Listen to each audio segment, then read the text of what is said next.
Today I'm working on the 2012 Can-Am Commander X1000. We have an oil cooler leak. We got coolant coming out of the oil cooler on top actually, so the gasket itself, O-ring seal's bad. I actually already got started on it, and I'll show you where I'm at. I already took off the coolant hose on the bottom of the radiator and drained the coolant out of it. Caught it in a catch pan. Also, I already drained the oil. I got 2 quarts of full synthetic oil to put back in with a new oil filter, and I got new coolant to put in. So, I have a leak right on top of that oil cooler there. So we're going to take out the 4 8mm bolts and put a new gasket or O-ring in it. I will see you back after I get that off. So I got the oil cooler off. This is what she looks like. This is the gasket or O-ring, whatever you want to call it. It seems a little hard. I don't see any tears anywhere on the coolant side. The top's the coolant, the bottom's the oil. I didn't see no tears. I don't know where it could have been leaking from, but I got the new one, so we'll go ahead and put it in. Hopefully it fixed it. I used a Scotch-Brite pad and some AutoZone brake clean. I cleaned this up a little bit. If I were to do it again, I'd just buy another one. They're not that expensive. You can see the pitting there.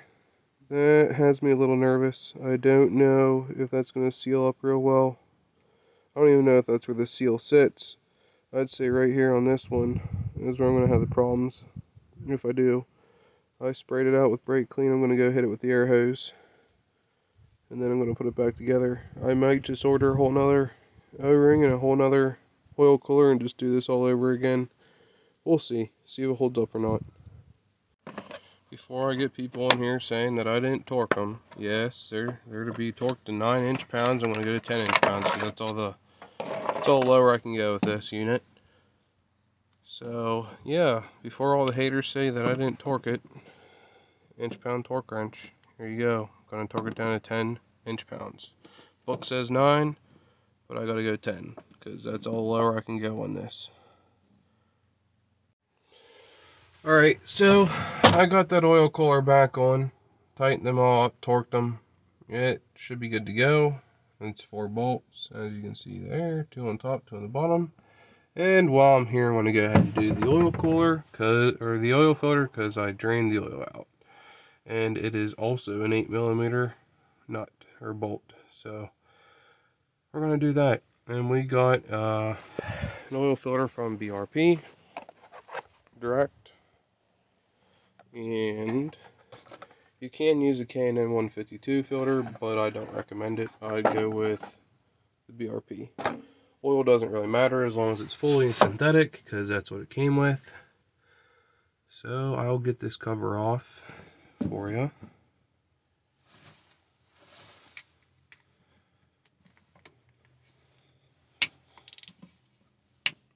That's if that junky ratchet would be any good.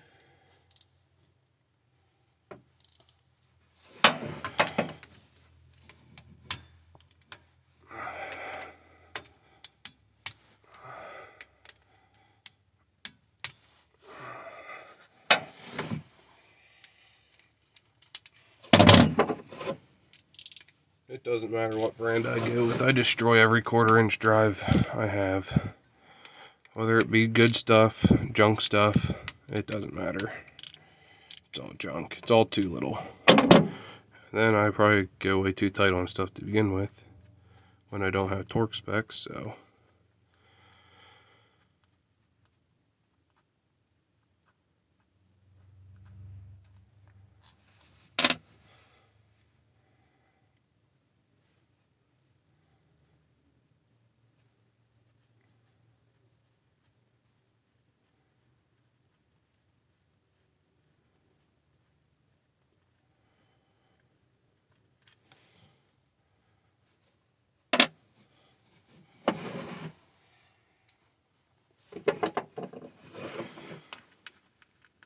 I just hope all this fixes the coolant leak I have going on. I'm tired of it leaking coolant. I'm going to take this down to the car wash and wash it without the covers on, get some of this junk gone.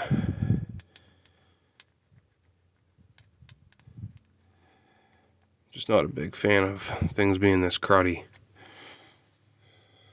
I'll show you what I mean once I get this pulled out.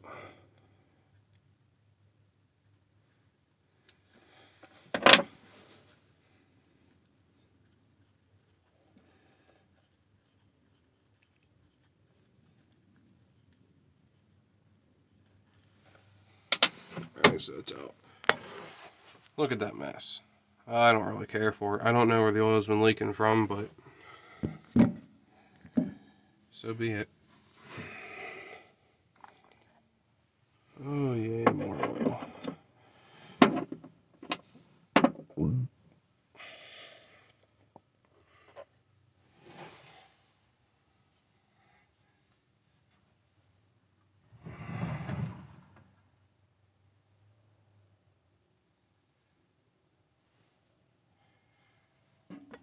And this is why I don't recommend the K&N 152 filter.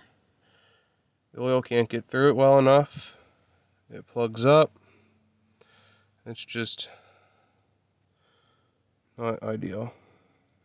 And if I can get this to focus, I'll show you that it is K&N 152. K&N 152 filter, K&N.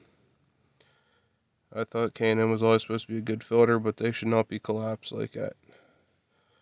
So I went ahead and got myself original PRP. I'll put a little oil around the seals of the new one there, and I think it comes with a new O-ring, so the O-ring on the cover here will be disregarded or discarded, whichever. Alright, so I was wrong. This filter does not come with a new gasket or O-ring for around the cover, but that's okay. This one here looks like it's in pretty good shape yet.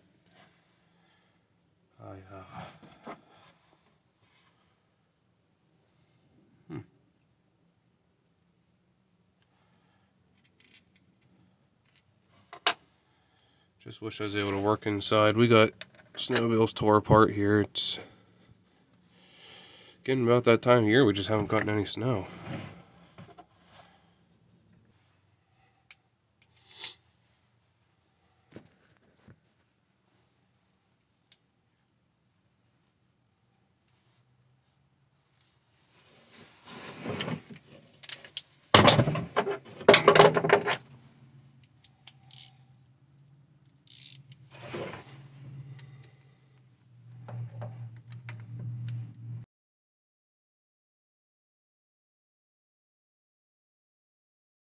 Nothing works when everything's cold. We're calling for snow this weekend here. I actually took the day off today so I can get all this done. I plow with this buggy, so it's all gotta be ready to go for when we get snow. Alright, that's done. Now, I did put the oil plug back in, so we're good doing that. I'm gonna go ahead and put the oil in her now. This here takes 2 quarts.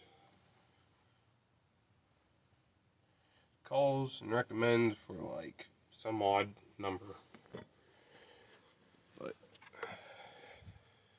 I'm gonna go ahead and put 2 quarts in it because that's what everyone on the forums are saying. Well, that's a wrap on that. I got it all put together, and it's starting to snow already, so it looks like I got it all together just in time.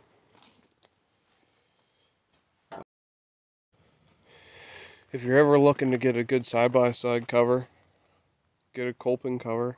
You're going to pay $45 at Tractor Supply for it, but you can't beat it. I mean, it's good material, waterproof. I mean, I haven't had any issues with it. It's got nice snaps on each side. I mean, I just love it. It keeps the weather out, keeps your machine clean. I definitely recommend getting one. They're right at Tractor Supply. Snow's starting to lay on the hood of the side-by-side already. Got the plow hooked up. All the panels are back together. The most time-consuming part of this whole ordeal was getting the coolant bled back out of it, or getting the air bled out of the coolant. That was the worst part of it all. I don't think I have it all bled out yet, but hopefully over time, as I add coolant, it will be okay to run, I guess. I don't know. If this helped in any way, shape, or form, like, subscribe. Thanks.